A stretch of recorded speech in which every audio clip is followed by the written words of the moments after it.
మనకు హైదరాబాద్ నగరానికి హుస్సేన్ సాగరు ఒక వరం లాంటిది. హైదరాబాద్ నట్టి నడ ఒడ్డున ఉన్నటువంటి ఒక హుస్సేన్ సాగర్, ఆ ప్రాంతంలో మనకి ఖజానా పైన పెద్ద భారం పడకుండా ఆ ప్రాంతంలో ఒక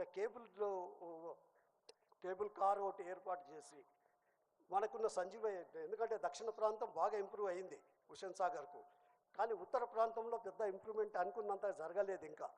ఆ ప్రాంతంలో సంజీవయ్య పార్కును ఎట్లయితే సింగపూర్లో మనకు మంచిగా ఉందో ఒక హ్యాంగింగ్ గార్డెన్ లాంటిది తయారు చేసి అదే ప్రాంతం లోపల ఫుడ్ కోర్ట్స్ అవన్నీ కూడా ఏర్పాటు చేసి మీరు అదే ప్రాంతంలో కానివ్వండి, లేదా ఇక్కడ ఇప్పుడు ఉందో లేదో నాకు తెలియదు నాకు, కానీ అప్పుడు నేను చూసింటి ఇక్కడ ఈ హైమాక్స్ పక్కకు ముందు మన ఈ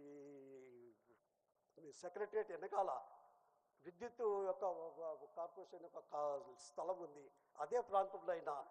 దీంతో రెండు లాభాలు జరగబోతున్నాయి. భవిష్యత్ తరాలకు ఈ యొక్క మనకు చరిత్ర అంతా కూడా తెలిసి వస్తుంది. అదేవిధంగా టూరిజం పాయింట్ ఆఫ్ వ్యూ ఈ దేశ విదేశాల నుంచి కూడా చాలామంది టూరిస్టులు వస్తారు. దాంతో గవర్నమెంట్ యొక్క ఇన్కమ్ కూడా చాలా పెరుగుతుంది.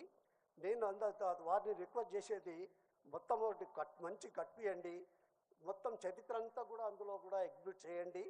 అదేవిధంగా ఇది అటానమస్గా ఉండేటట్టు ఉండాలి, ఎందుకంటే ఎప్పటికీ మీరు ఉండరుగా, ఎవరో వస్తేనే ఇట్ ఈస్ అ డెమోక్రసీ, ఇది రావాలి, చేంజ్ అనేది వస్తూనే ఉంటుంది.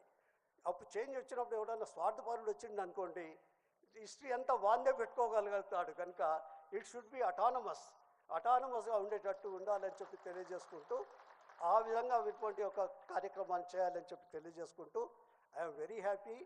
ఇప్పుడు మనం ఇక్కడ చాలామంది రోలర్స్ ఉన్నారు, మీరు ఒకటి గట్టికి పెట్టుకోండి, వి మిస్డ్ ఇండస్ట్రియల్ రెవల్యూషన్.